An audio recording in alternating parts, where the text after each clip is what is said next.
And then you have Jake Paul, Gervonta Davis. That's the state of boxing. Yeah, that's right now. crazy. Let that sink in. Jake That's Paul, boxing right Gervonta Davis is so crazy. 135 versus 200. That is so. The rehydration limit or something is 195. And he goes, wait, I thought it was 190. Dean, that's bad. Because you know what that tells me? That tells me that even he recognizes that he's too big for him. Yes. He recognizes that he's too big. Thing that is not the common thing to have in a contract if I'm Tank. A ladder. A ladder. Can I get a ladder? Somebody? You know what I mean? Hey, look, if he hits him on the chin the way he can punch, Jake might be doing a dance. You know what I mean? Not voluntarily either. But we'll get into that more later. Joe Rogan didn't hold back when talking about the hyped Jake Paul versus Gervonta Tank Davis fight. On his podcast, he warned this could get ugly. Rogan stressed that weight classes exist for a reason, and this one crosses the line. Jake's size and strength might give him the upper hand, but Tank's speed and skill keep it interesting. Still, Rogan believes the physical gap could make this fight flat out dangerous. My opinion is, I just want to say, in case someone calls me into court, I'm a fucking idiot and I don't know nothing. And don't take my advice. I love the Saudis. Don't take my opinion. I love the Israeli government. I love That had everybody. nothing to do with them. That was Jake Paul promoting it. You know, it's just like, doesn't bother me. There's compromising the sport, and that's like bad. It's just like If I bet on it, watching it it, bothers the fuck out of me. watching it with people who are so in on it, and then also man, the sports betting apps, they introduced like chat apps in them in Australia. So it's like they're trying to take the place of social media companies where you go together and you meet your friends. Like betting should be exciting enough without having a weird. They're just trying to draw you parasocial in. thing. They're just trying to make money, right? So they're trying to draw you in. Rogan kept hammering the same point. The weight difference is insane. Jake Paul walks around 195 to 200 pounds at cruiserweight, while Gervonta Davis has spent nearly his whole career fighting at lightweight, just 135 pounds. That's not a small jump. That's a whole different world.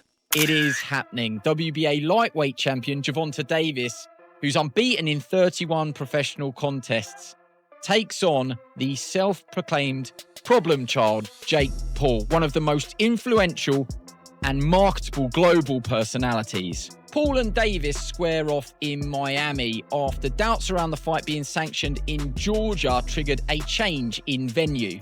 Neither fighter can weigh more than 195 pounds. The weight is perhaps the most surprising factor. Paul has boxed most of his career around 200 pounds, the cruiserweight limit, but did tip the scales at 227 pounds when he faced off against Iron Mike Tyson last year. Davis, much smaller in stature, competes at the 135-pound mark and has also won world honours at super featherweight. And despite some discussions about possibly dropping down to 10 ounces, the pair seem set to wear 12-ounce gloves. And in terms of distance, despite the exhibition tag, the fight will play out over 10 3-minute rounds with 3 scoring judges at ringside, but the result will not be officially recorded on their professional record. Even boxing purists and athletic commissions are voicing concern. Many argue that a mismatch like this wouldn't fly under normal rules. Even with a catch weight or exhibition tag, the size gap raises real questions about safety and fairness in the sport. He should beat Jake Paul, shouldn't he? No, he shouldn't. You don't think? Sorry. So, I thought we were all unanimous here. Do you think that shouldn't. Do you think Jake Paul beats Gervonta Davis? 70 pounds is 70 pounds. Gervonta Davis is very small. 5'5". He's tiny, bro. 5'5". That's what I'm saying. Jake Paul, He's a little 6'1". man. If Jake Paul's tucking up move on and absorbing punishment for walking forward, and look, there's a way. Rogan says this fight feels more like a spectacle than a true contest. One guy's 135, the other's 200. That's insane, he said. From a boxing standpoint, it's absurd. He also warned about the danger factor. When a much bigger fighter lands clean, the smaller one can't take the same kind of hit. That's where things get scary. In boxing, so you got Canelo Crawford, you got Mike Tyson, Floyd Mayweather, that's happening. and then you have Jake Paul, Gervonta Davis. That's the state of boxing. Yeah, that's right now. crazy. Let that sink in. Jake That's Paul, boxing right now. Gervonta Davis is so crazy. 135 versus 200. That is so nuts. They're all expedition. None of them are. Yeah, they're exhibitions. But what does that mean? Just means that you don't really. Nobody wins. They're not. Right. It's kind of. I mean, It's weird. I don't want Jake to assume they're not. It's not like a real scrap. It's So- not real. Really? So they're not trying to knock each other out? No. Well, Mike Tyson and Floyd Mayweather don't like each other. They have not liked each other forever. Tyson and Mayweather. Yes, But they like Mike money. Tyson and Mayweather don't like each other. Huh. If there's a fight that might be real, like where Mike Tyson might say, "I'm gonna knock this out," or "I'm gonna try to knock this motherfucker." Because of that risk, special rules are being added. The bout's officially labeled an exhibition, meaning it won't count on either fighter's record. They'll fight at a set catch weight of 195 pounds with larger gloves, and even though it's not official, judges will still be there to score it. If you do fight, what weight would it be at? 195. Oh, wow. So he would go all the way from 40 to 95? Yeah, I mean, it would be an exhibition. Okay. But, and so what does that mean? Is that 3-minute rounds? Yeah, 10 3-minute rounds. And when you say exhibition, like, what are the restrictions on that? No restrictions, just the fact that like we couldn't actually get it professionally sanctioned. Daniel Cormier agrees with Rogan.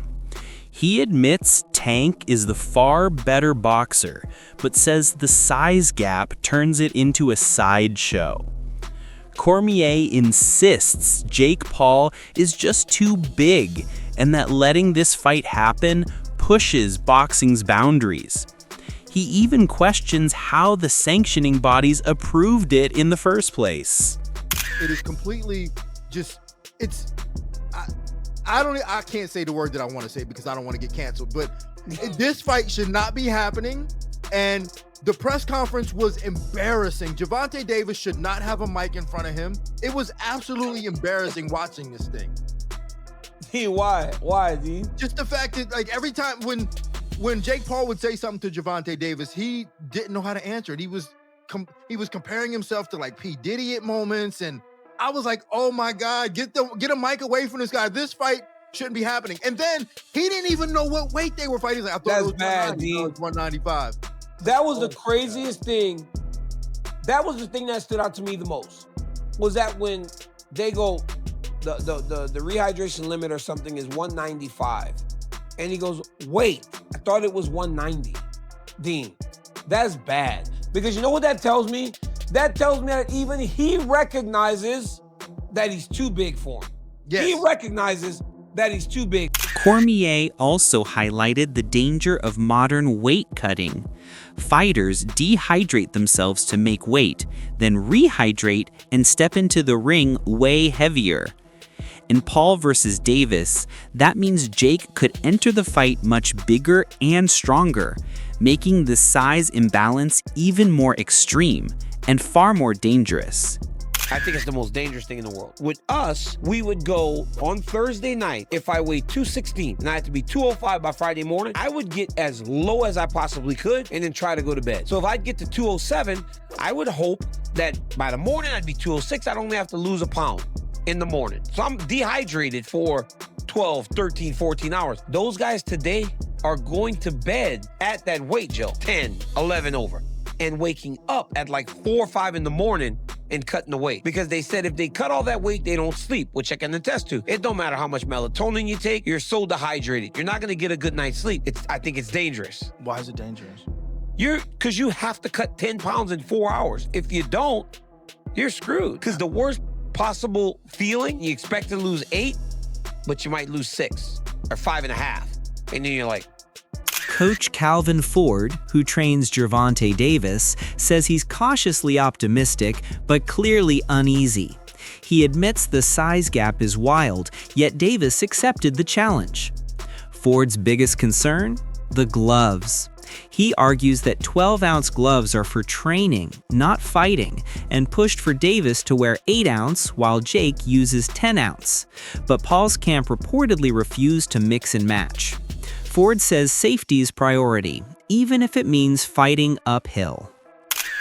Jake Paul. Yesterday, they had their first press conference. One of the most recognizable things is Jake Paul is huge compared to Gervonta Davis. And two, Gervonta Davis don't even know what weight they fighting, D. Maximum weight of 195 pounds for this exhibition. The fight will be contested over 10 3-minute rounds. I said it was 190. The fight is 195 pounds, Tank, as you know. DC, I watched this, and we have our priorities way misplaced when we're talking about boxing. Like, everybody's complaining about this Ali act and all. Like, how is something like this allowed to happen? How is Jake Paul allowed to fight Gervonta Davis? It's I don't know. Completely unfair. It is completely just, I can't say the word that I want to say because I don't want to get